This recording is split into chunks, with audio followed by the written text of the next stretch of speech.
নমস্কার সবাইকে। সবাই কেমন আছো? আশা করি তোমরা সবাই খুব ভালো আছো এবং সুস্থ আছো। আমিও খুব ভালো আছি এবং সুস্থ আছি। Papri's lifestyle and cooking blog চ্যানেলের আরেকটি ব্লগ ভিডিওতে তোমাদের সবাইকে সুস্বাগতম। আশা করি এই ভিডিওটা পুরো দেখে তোমরা অবশ্যই একটা লাইক, কমেন্ট এবং সাবস্ক্রাইব করে দেবে এবং আমার পাশে থাকবে। আমার পরিবারে তোমাদের সবাইকে সুস্বাগতম। তো আজ হলো শ্রাবণ মাসের প্রথম দিন। তো শ্রাবণ মাসের প্রথম দিন দেখতে পাচ্ছ ওয়েদার যে খুব একটা খারাপ তা না। তো প্রথম দিনটাই আমি শুরু করছি আমার বেলতলায় আমার ভোলা মহেশ্বরকে প্রণাম জানিয়ে। তো এখন তো সবাই জানে যে শ্রাবণ মাসে সবাই চুড়ি পরে, সদবা মেয়েরা খুব চুড়ি পরছে, সবুজ চুড়ি পরছে। তো আমিও কালকে বাজার থেকে কিনে এনেছিলাম, আজকে সেটা ভোলা মহেশ্বরের চরণে সমর্পণ করলাম। এরপর আমি ভোলা মহেশ্বরের মাথায় একটু জল দিয়ে নেব, জল দিয়ে পুজো করে নেব। আচ্ছা, এখানে তোমাদের দেখে হয়তো মনে হতে পারে আমি বা হাতে দিচ্ছি, বাট ক্যামেরার জন্য এটা মনে হচ্ছে। আমি কিন্তু একদমই বা হাতে দিচ্ছি না। বা হাতে কেউ কখনো ঠাকুরের পুজো করে না, তো আমিও করছি না। তো দেখো, জল ঢেলে তারপরে আমি ভোলা মহেশ্বরের চরণ থেকে এই সবুজ রঙের চুড়িগুলো নিয়ে নিচ্ছি হাতে পরার জন্য। মান্যতা আছে যে এই শ্রাবণ মাসে মা পার্বতীকে মহাদেব সবুজ রঙের চুড়ি পরে এবং সবুজ রঙের জিনিসপত্র দিয়ে শৃঙ্গার করেছিলেন। তাই এই সবুজ রঙের চুড়ি বা সবুজ রঙের গয়না পরলে সদমা মেয়েদের খুব স্বামী সোহাগিনী হয় বা স্বামীর জন্য ভালো। তাই জন্যই আমিও সেই নিয়ম রক্ষার্থে এই বছরই শুরু করলাম। তো ভোলা মহেশ্বরের কাছে প্রণাম সেরে এবার পুজো টুজো ছেড়ে এবার চলে গেলাম ছাদে। ছাদে গিয়ে দেখো কাপড় জামা, যেগুলো ভেজা কাপড় জামা ছিল সেগুলো তো মেলতে হবে। আজকে বিশেষ কাছাকাছি কিছুই করিনি, কারণ আজকে আমি যাব একটা কাজে, বিশেষ কাজে, সেটা তোমরা এই ভিডিওর মাধ্যমেই দেখতে পারবে। তার জন্য বেশি করে নিই। দেখো আমাকে সবুজ চুড়ি পরে কেমন লাগছে অবশ্যই কমেন্ট করে জানিও, ঠিক আছে? আমার তো বেশ ভালোই লাগছে পরে, কারণ কোনোদিনও পরিনি, এই প্রথমবারই পরলাম। আচ্ছা, তো চলো এখন সমস্ত রান্নাবান্না সেরে সেই ভিডিও ক্লিপগুলো দিইনি, তাহলে ভিডিওটা অনেক লং হয়ে যাবে। সমস্ত সেরে এখন আমি যেখানে যাব সেখানে যাওয়ার জন্য আমি একটু রেডি হচ্ছি। তো আজকে একটু লেন্স পরছি, তোমরাও দেখে নাও। এবং লেন্স পরার ডিটেল ভিডিও যদি তোমাদের লাগে আমাকে অবশ্যই কমেন্ট করবে। আমি তোমাদের অবশ্যই একটা ভিডিও দিয়ে দেবো যে লেন্স কিভাবে পরতে হয়। তো দেখতেই পাচ্ছ আমি লেন্সটা পরে নিলাম। লেন্স পরার পর দেখো আমার চোখ দুটো, আর লেন্স পরলে না মুখটাই যেন চেঞ্জ হয়ে যায়। এবার আস্তে আস্তে রেডি হচ্ছি। তো অ্যালোভেরা জেল দিয়ে দেবো। তো এখানে বলে রাখি যে তোমরা হয়তো অনেকেই ভিডিওর মধ্যে জানো না যে আমি একজন মেকআপ আর্টিস্ট, প্রফেশনাল ব্রাইডাল সমস্ত রকমের মেকআপ করি। তো আমার ছেলের জন্য আমি অনেক বছর এই কাজটা থেকে বিরত ছিলাম, কারণ আমার ছেলে ভীষণই ছোট, তোমরা দেখেছো। তো আবার ধীরে ধীরে শুরু করছি। তো আজকে একটা অ্যানিভার্সারি পার্টি মেকআপ লুকের বুকিং আছে আমার, তো সেইখানেই যাব। অনুষ্ঠানটা দিনের বেলায়, এবং ঠিক অ্যানিভার্সারিও বলা যায় না, আসলে যে ব্রাইড ছিল সেই ব্রাইডের ঘটনাটা তোমাকে দেখতে দেখতে তোমরা জানতে পারবে যে কেন বললাম যে ঠিক অ্যানিভার্সারি বলা যায় না, মানে সেমি ব্রাইডাল বলতে পারো, সেটা পরে জানাবো। তো এখন দেখতে থাকো, আস্তে আস্তে আমি রেডি হয়ে নিচ্ছি। এবার দেখো আমরা যে প্রফেশনে রয়েছি সেখানে যদি নিজেকে একটু প্রেজেন্টেবল না দেখায় তো সামনের মানুষটা তোমাকে না ঠিক গ্রান্ট করবে না যে আচ্ছা মেকআপ আর্টিস্ট নিজেই কিছু সাজেনি, তাহলে এ কেমন কি সাজাবে। তো নিজেকে একটুখানি ফিটফাট রাখা প্রয়োজন, এবং মেকআপ আর্টিস্ট ছাড়াও নিজেকে ফিটফাট রাখা, নিজেকে সুন্দর দেখানোর মধ্যে কোনো খারাপ কিছু নেই।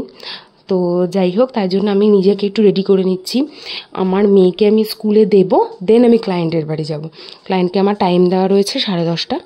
তো তার আগেই আমি পৌঁছে যাব, দেরি হবে না, আমি একটু আগেই যাব। তো দেখতেই পাচ্ছ এখন ভালো মতন রেডি হয়ে নিচ্ছি। তো তোমরা দেখতে থাকো যে আমি কিভাবে রেডি হচ্ছি, এবং আমাকে রেডি হয়ে কেমন লাগছে সেটা কিন্তু অবশ্যই কমেন্ট করে আমাকে কিন্তু জানাতে হবে।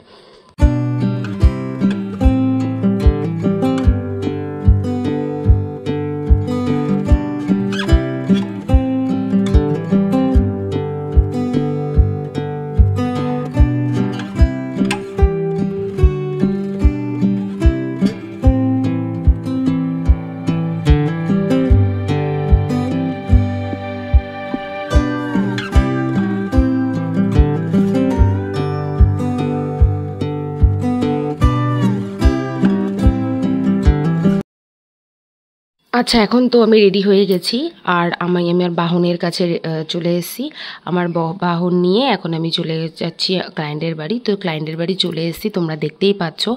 এবার আমি আসার মিনিমাম আধা ঘন্টা পর আমার অ্যানিভার্সারি লুকের পার্টি মেকআপ, ব্রাইডই বলতে পারি। তো চলো ব্রাইডের মুখ থেকে আমরা শুনে নিই যে উনি কি চাইছে। বলো তুমি কি চাইছো? আমার কোনো ইচ্ছে নেই, তুমি তোমার মতন করে, তুমি নিজের মতন করে আমাকে সাজিয়ে দিও, তাহলেই হবে। আচ্ছা, তা তোমরা শুনে নিলে, তাহলে চলো এখন শুরু করি। আচ্ছা, তো কি বললো তোমরা সবাই শুনতেই পারলে, ও পুরোটাই আমার ওপর ছেড়ে দিয়েছে। তো আমি এখন আমার মেকআপের কাজ শুরু করলাম। আচ্ছা, এখানে একটা কথা বলে দিই, আমি ফার্স্টেই ভিডিওতে বলেছিলাম যে কেন অ্যানিভার্সারি লুক না বলে, পার্টি মেকআপ না বলে আমি সেমি ব্রাইডাল বললাম। কারণ এই যে আমার ব্রাইড, এ সত্যি কথা বলতে এর অনুষ্ঠান করে সেইভাবে বিয়ে হয়নি, তো তার ব্রাইড সাজাও সেভাবে হয়নি। তো তার খুব ইচ্ছা ছিল যে সে একটু সেমি ব্রাইডাল লুকটা ক্রিয়েট করবে, এবং এই ভিডিওটার মধ্যে তুমি তোমরা সবাই ওর সাজটা দেখে বুঝতে পারবে যে একদম কিন্তু পুরোপুরি পার্টি মেকআপ ও নেয়নি, এবং ও যেমন বলেছে ওকে আমি তেমনভাবেই লুকটা দেওয়ার চেষ্টা করেছি, সেমি ব্রাইডালই রেখেছি। কারণ আজকের দিনটা ওর খুব স্পেশাল, ওর বিয়ের দিন। তো ও চেয়েছে যে একটুখানি, যেহেতু অনুষ্ঠান করে তখন ব্রাইড সাজা ওর হয়নি, তাই আজকের দিনটা ও সেই লুকটাকেই ফিরে পেতে চেয়েছে। বাট আমি আরেকবারও বলে দিচ্ছি, পুরো ব্রাইড কিন্তু হয়নি, সেমি ব্রাইডাল লুক। তো কেমন হয়েছে তোমরা, মেকআপের আমি ছোট ছোট কিছু ক্লিপ দিয়ে দিয়েছি, কারণ পুরো অত বড় লেন্দি ভিডিও দিলে হয়তো তোমাদের বোর লাগতে পারে। বাট এইটার পুরো লেন্দি ভিডিওটা আমি দেবো অবশ্যই, পুরো মেকআপের ভিডিওটা। বাট এখানে কিছু হালকা হালকা ক্লিপ আমি অ্যাড করে দিয়েছি, যাতে তোমরা দেখতে পারো যে কতদূর কী হচ্ছে, এবং দেখবে বারবার জায়গা চেঞ্জ হচ্ছে। এবার এটা হচ্ছে ওর ফাইনাল লুক, তোমরা দেখেই নিলে। তারপরে অনেক লেট হয়ে গেছিলো, আমি ঠিক 1টা নাগাদ বাড়ি এসেছি। বাড়ি এসে সেরে বেড়ে এই যে এখন খাওয়া দাওয়া করতে বসেছি। ছেলের খাওয়া হয়ে গেছে, হাজব্যান্ডও খেতে দিয়েছি, চলে গেছে। সেই ক্লিপগুলো আর নেওয়া হয়নি।